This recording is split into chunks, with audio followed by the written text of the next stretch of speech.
մասին խորասուզվելու ենք մի իսկապես փայտյունավտանգ եւ անհավանական թեմայի մեջ։ Խոսքը The Insider պարբերականի կողմից հրապարակված մի աղմկահարույց հետաքննության մասին է, որը մանրամասն բացահայտում է հունիսի 7-ի Հայաստանի ընտրությունների նկատմամբ իրականացվող լայնածավալ գաղտնի հետախուզական օպերացիան։ Մենք այս վերլուծության ընթացքում կքանդենք այս բարդ գծիկն ու կտեսնենք, թե ինչ է կատարվում իրականում։ Գիտեք, հաճախ ենք մտածում իսկ իրականում ովքեր են կառավարում ընտրությունները։ Արդյոք դա միայն ընտրողն է, թե կան նաև դրսի, այսպես ասած, անտեսանելի ուժեր։ Ըստ վերլուծվող զեկույցի, այս հսկայական օպերացիայի թիվ 1 թիրախը Հայաստանի վարչապետ Նիկոլ Փաշինյանն է։ Նա ռուսական հետախուզության կողմից ստացել է Բորոդա կամ Մորուկ օպերատիվ կեղծանունը եւ հայտնվել է կենտրոնում այն բանից հետո, երբ սկսեց իր քաղաքական վեկտորն ուղղել դեպի արևմուտք։ Հետաքրքիր է, չէ՞։ Որպեսզի լավ հասկանանք այս լրտեսական դոսիեի ողջ խճանկարը, եկեք բաժանենք այն 3 պարզ մասի, սկսելով Մոսկվայի համակարգողներից, իջնելով տեղի դեսպոնատան լրտեսական ցանց եւ վերջապես հասնելով տեղական վստահված անձանց։ Գնացինք։ Եվ այսպես, սկսենք ամենավերևից, ովքեր են այն մարդիկ Մոսկվայում, որոնք համակարգում են այս ամենը, այսպես կոչված ազդեցության ճարտարապետները։ Պատկերացրեք, այս ամենը ղեկավարվում է ամենաբարձր մակարդակով։ Օրինակ, Վադիմ Տիտովը նախագահի աշխատակազմից է, Ռոսատոմի նախկին պաշտոնյա, բայց ավելի ուշագրավ է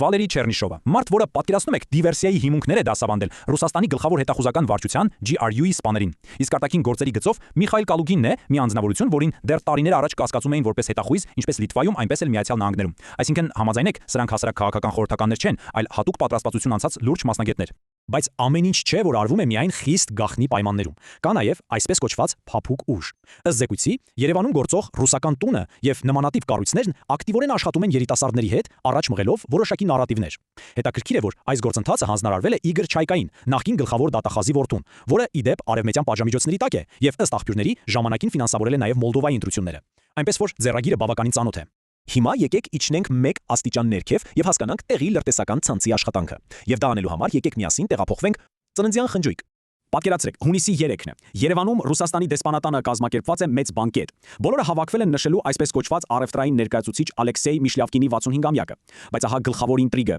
Նա ամենևին էլ պարզապես առևտրային ներկայացուցիչ չէ։ Դա ուղղակի հիանալի քողարկում է նրա իրական դերի համար։ Իրականում նա SVR-ի, այսինքն Ռուսաստանի արտաքին հետախուզության ռեզիդենտն է Հայաստանում։ Եվ այս խնջույքը հրաշալի առիթ է տեսնելու բոլոր հիմնական դեմքերին միասին։ Նախքան խնջույքի հյուրերին ավելի մոտիկից ուսումնասիրելը, եկեք ֆիքսենք մի կարևոր բան։ Այստեղ դիվանագիտական քողի տակ ակտիվորեն գործում են 3 տարբեր կառույցներ։ SVR-ն, որը զբաղվում է հատկապես վարչապետին վերահսկելով, GRU-ն, որի խնդիրն է ներթափանցել ղեկավարողակներ եւ կարևորագույն ենթակառուցվածքներ, եւ իհարկե անվտանգության դաշնային ծառայությունը FSB-ն, որը հիմնականում հետևում է ռուս էմիգրանտներին եւ զբաղվում հակահետախուզությամբ։ Ամեն մեկն իր հստակ դերն ունի։ Դե ինչ, վերադառնանք խնջույքին։ Տեսեք, հյուրերից մեկն էլ Սերգեյ Կատինն է, հենց նույն SVR-ի ռեզիդենտի տեղակալը։ Նայեք նրա քողարկմանը, սա ուղղակի անհավանական է։ Փաստաթղթերով նա իբր կրթական մի կենտրոնի շարքային աշխատակից է, ով ամսական վաստակում է ընդամենը 400 ռուբլի, այսինքն մոտ $5.5, բայց իրականում նա պրոֆեսիոնալ հետախույզ է։ Համաձայնեք, սա այնքան պարզունա քողարկում է, որ նույնիսկ մի փոքր ծիծաղելի է հնչում։ Բայց սպասեք, սա դեռ ամենը չէ Կատինի մասին։ Գիտեք նրա կինն ով է։ Նա ամերիկյան Champion X ընկերության ֆինանսական տնօրենն է։ Ինչու ենք այս թիվը նշում։ Վերջերս այդ ընկերությունը 7-բոքսի $76 միլիարդ գնվել է նավթարդյունաբերական մի հսկայի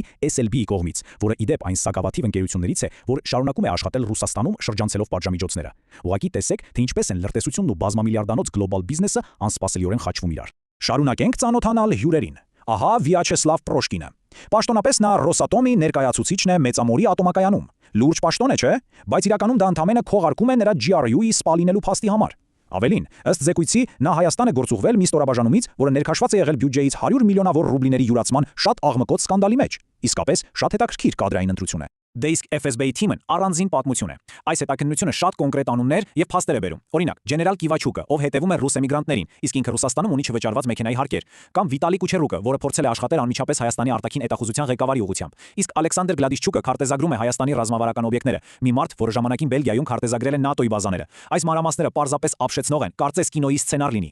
Լավ, մոսկովյան ղեկավարներին ու դեսպանատան լրտեսներին հասկացանք, իսկ ովքեր են տեղում նրանց հենարանը։ Անցնենք տեղական վստահված անձանց։ Ինչ դեր ունեն նրանք այս խաղում։ Այստեղ առաջին դերակատարը Սամվել Կարապետյանն է, Հզոր Հայաստան դաշինքի հիմնադիրը։ Այս հսկայական թիվը 41 միլիարդ դոլարը հենց նրա անձնական կարողությունն է։ Լինելով խոշորագույն բիզնեսմեն Ռուսաստանում, նա բնականաբար ունի շատ սերտ կապեր պետական համակարգի հետ։ Նույնիսկ նրան պատկանող բանկերից մեկը վերջերս հայտնվեց ԱՄՆ պատժամիջոցների ցուցակում։ Եվ ահա Insider-ի զեկույցից մի շատ ուշագրավ դետալ։ Ըստ արտահոսած տվյալների, դեռևս 1999 թվականին Կարապետյանի անձնագրային գործում որպես աշխատավայր նշված է եղել AIDS FSB։ Գիտեք, սա ինչ է նշանակում։ Ոլորտի մասնագետներն ասում են, որ նման հատուկ նշումներ արվում են միայն այն դեպքում, երբ անձ աշխատում է հենց FSB-ի վերահսկողության տակ կամ գաղտնի իրազեկիչ է։ Մենք իհարկե ընդհանրապես փոխանցում ենք զեկույցի բացահայտումները խիստ անաչառ կերպով, բայց համաձայնեք, սա լուրջ հարցեր է առաջացնում։ Մյուս առանցքային դեմքն այստեղ Գագիկ Ծառուկյանն է, Բարգավաճ Հայաստան կուսակցության առաջնորդը։ Այստեղ մենք տեսնում ենք շատ կտրուկ հակադրություն։ Մի կողմից հայտնի խոշոր գործարար է, որը նաև էլիտար անշարժ գույք ունի Մոսկվայում։ Մյուս կողմից, ըստ զեկույցի, նրա անցյալն այնքան էլ հարթ չէ։ 1979 թվականին դատապարտվել եւ պատիժ կրել կողոպտման համար։ Նույնիսկ ժամանակին չափածուցված լուրեր կային, որ նա կապ ուներ 2004-ին Նիկոլ Փաշինյանի մեքենայի պայթեցման հետ։ Ինչպես տեսնում եք, կերպարները բավականին բարդ են։